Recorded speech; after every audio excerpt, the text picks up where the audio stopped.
You're listening to a little teaser of an episode of New Hampshire Has Issues, the podcast that dares to ask, how quickly can I turn around an episode when something really dire happens in our state? It takes a little bit of time. But on Thursday, August 28th, that night, I was able to record with New Hampshire State Representative Hope Damon. And then I immediately went away for the weekend, and I am back on Monday trying to put together just this little bit of an episode to give you a sneak peek of our conversation about what is happening in Claremont.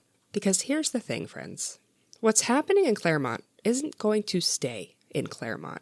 It affects all of us, even little old me, all the way across the state, and you, wherever you're listening from. Thank you for listening. If you would like to support the show, you can do so at patreon.com/nhasissues.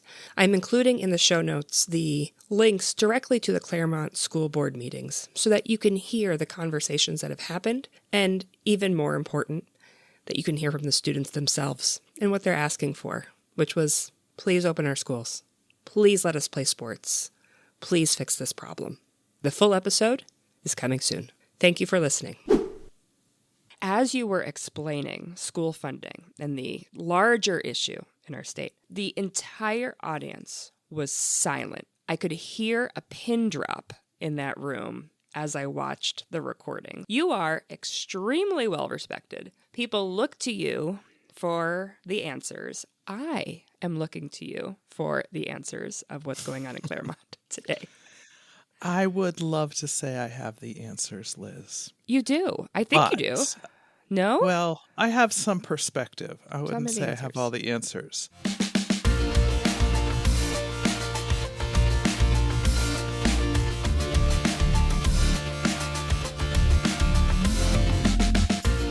The number of people who have messaged since that meeting when I spoke and tried to clarify some things, who said I was calming, I was like, wow. I had no idea that that was what I was doing. I thought I was just providing information. Thank you very much. And then last night on Facebook, someone asked if I am the spokesperson for the Claremont School District. And I did, in fact, laugh out loud because no, but... And no I think thank that you, might probably, be as well. Also, yeah. no thank you. Yes, I have plenty to do. Yes. But also, more seriously, doesn't that critically make a statement about communication and avoid? And I actually think that's an issue for most school districts who are not even in crisis, never mind one in crisis. Yeah. We just don't communicate thoroughly and adequately. Like day-to-day school stuff and events, that's great usually. But the substance of how schools get where they are or don't get there, we don't have spokespeople to do PR for public schools. Right. Dare I say, because there's no money to do so. That's not something to necessarily fund in the school funding situation. I was reading through all the towns that you represent, and I'm like, do I know how to pronounce all these? So tell me when I get them I can pronounce them really well, actually. You can? All right, I'm going to just pass it to you. So welcome to New Hampshire Has Issues. My guest today is New Hampshire State Representative Hope Damon, who represents the city of Claremont and a whole bunch of other towns that she will now say aloud since I'm too worried about mispronouncing them. Representative Damon, I pass it to you. Thank you, Liz, and thank you for the opportunity to talk on these topics. So I represent Sullivan District 8, which are the 9 towns of Ackworth, Langdon, Leominster, Goshen, Washington, Springfield, Sunapee, my hometown of Croydon, and the city of Claremont. You've said that before. I feel like this is not your first time. I have, and I will say I say it fairly regularly in that slightly random order. It's not alphabetical. You represent the city of Claremont. Something's happening in Claremont right now. And I became aware of it where somebody sort of said it in passing of like, oh, can you believe what's going on in Claremont? And then it took like 5 seconds to bring up, a recent news article that said there's no money and the schools might need to not open for the fall. So a lot has changed in the last 2 weeks, in the last week, in the last 24 hours even. We're recording this on Thursday, August 28th. And Representative Damon, you're here because you're like in it. You've been to the meetings, you've been, sharing your perspective. And in the State House as a state representative, you serve on the committee that is literally all about education funding.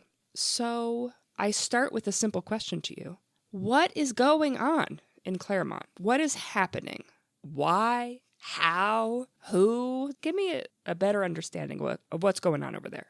So that's actually both a simple question and a really complex question and answer. So the simple response is the school district is in acute financial distress, both a short-term critical cash flow shortage and a multi-million-dollar deficit. The actual amount is yet to be determined, but it's over $5 million. It may approach 10. Oh, wow.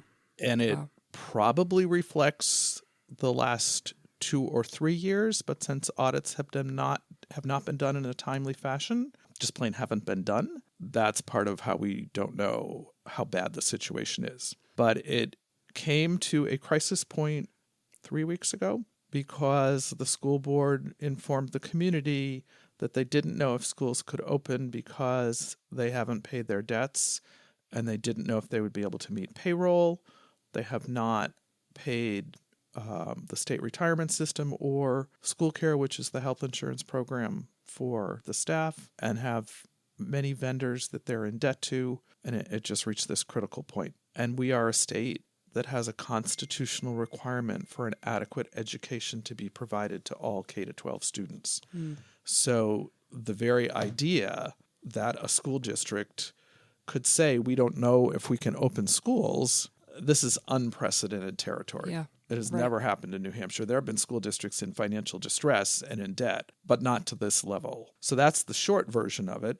Schools did open today. That's right. So freshmen at the high school and new students went back to school, and everybody goes back to school tomorrow. Well, all the students go back to school tomorrow. Not all the staff goes back because there have been very significant cuts. The meetings that I have watched have included like a really wide variety of people getting up to the microphone for public comment and sharing their perspectives at different stages of this process. As you said, like this really came to light 3 weeks ago, at least to the public's, wide awareness. And in each meeting that has followed, there's been maybe more and more people. At least that's how it's felt from like an outsider perspective. The people who've shared public comment have been staff members, teachers, coaches, community members, parents, and students themselves.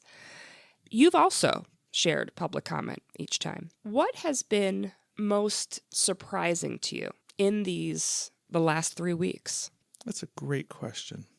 Let me paint a bit of a picture. At the school board meeting at which Heather Whitney, the chair of the board, announced the problem, there were about a half a dozen school administrative staff, school principals attending, a reporter from the Valley News, and me. That was the audience. Yeah. The school board and the higher level administrators who are always present at the table with the school board. It is live streamed, so other people certainly would be aware. And I think a fair number of people do watch the live streams.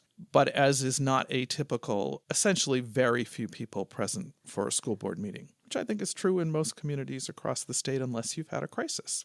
Right. Or are having a crisis. And true for not just school board, but select board meetings, Government. budget recommendations committee, like all those local committees.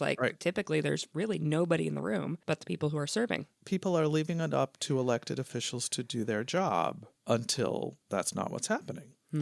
So a week later, the auditorium at Stevens High School was standing room only. I believe it holds 500 people, and it opens to the gymnasium, which had a large number, largely students, in their athletic uniforms and in distress. So we went from people are not particularly paying attention, certainly not present in person, to an outpouring of community concern, passion, worry, fear, anger, the whole gamut of emotions. So I think that is one of the very visible takeaways, that the community is extremely concerned, as one would expect, and participating. The second observation I would make is that largely both of the very vigorously attended public meetings have been civil. In fact, there's been a lot of compliments to the schools. There have been mixed feedback to the board and administrators, but it has not been 100% negative. Yeah. There are people who are angry, and there were a few outbursts on Monday night this week, but largely very, very concerned, very, very upset, but a very civil process. Yeah. And honestly, going into the first meeting, I'm not sure that I was confident that would be the case. Claremont has really shown itself to be a community that cares deeply about the well-being of their kids and their school staff, and to show up and say so. They're also really, really impatient to know how the heck did we get here, because this should never have happened. I wrote down some notes of folks, as I was watching the recordings, and the passion and love for the schools and for the district and for the community just comes across over and over again. Every student who got up there, which is so incredible that students are getting up to the microphone in front of hundreds of people, just pouring their hearts out. And every single student was essentially saying, please open our schools and please make sure that I can graduate or make sure that I can get the classes I need. Please put sports back on the table. Like, they want their school. They want their schools, and they care deeply about their schools. So that came across over and over again. But that question of like, how did they get here? How did they get here? How did this happen? So before I try to answer that to the degree that we have some knowledge but not complete at all. Since the dawn of time, schools have needed funding. Right. I kind of want to more than acknowledge, appreciate that these students are saying what we as the broader community in New Hampshire know. People like their public schools. Yeah, they do. And they want them. Yep. And they value them. And the messaging of the last several plus years from people who want to create distrust in public schools and devalue them and create fear that weird things are happening in schools that are not happening there, right, are wrong. The vast majority of New Hampshire kids go to public schools and succeed and do well and have people in the schools who care deeply about education for all children. And to hear the students support that and reflect that and call out faculty who have been there for them, who are there for them right now. Honestly, I sat in the front row Monday night, and there were so many times that I wanted to get up and give a hug to one of those students and just say, we got your back and we are going to figure this out somehow. Yeah. Because it's just heart-wrenching. What a testament to the families and to the educators and to the community to have the students be able to get up and advocate for themselves like that. That is a testament to the strength of public schools and to the families. That is a testament to the great work that happens in the actual community. I think that's absolutely true. And I think it's important to note that there were students who are on a higher education college-bound track, and there were students speaking who are probably not on that track. And they all spoke effectively. Yeah. And from the heart and from their positive experiences. And it really is quite extraordinary in that regard. I am biased as a former high school teacher that when I see high I school didn't know that students about doing you. the things that I'm like, you are just crushing it. And you shouldn't have to be in this situation to start with.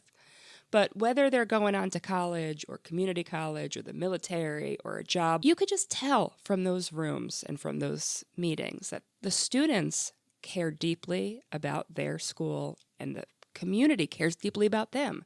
And that comes across. And so I will just say that I am a bit frustrated to hear folks outside of Claremont speak ill of the school or the school district or whatever. Because I'm like, you're not even from there. You can't speak badly about a community that you're not even from. But let's set that aside for maybe later. Well, or not. Let's dig aside, in. I'm very frustrated by people who make judgment. Yeah. I mean, I love making judgments about things. I am all about judging things, but not school districts and school communities like that. Definitely not.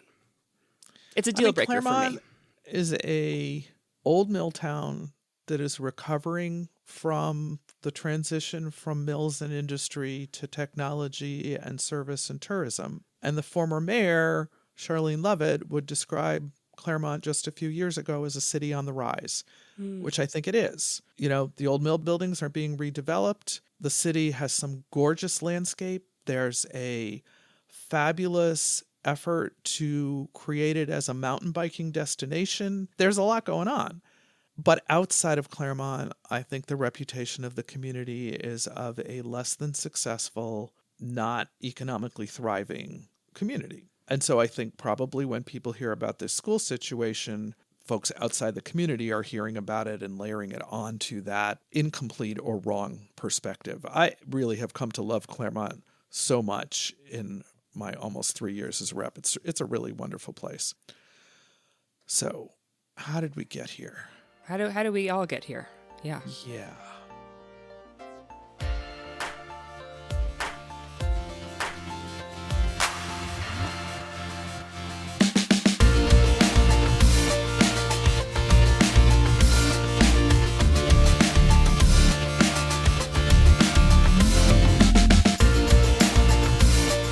Thank you for listening to New Hampshire Has Issues. If you'd like to support the show, visit patreon.com/NHHasIssues. The full episode is coming soon. New episodes are every Tuesday.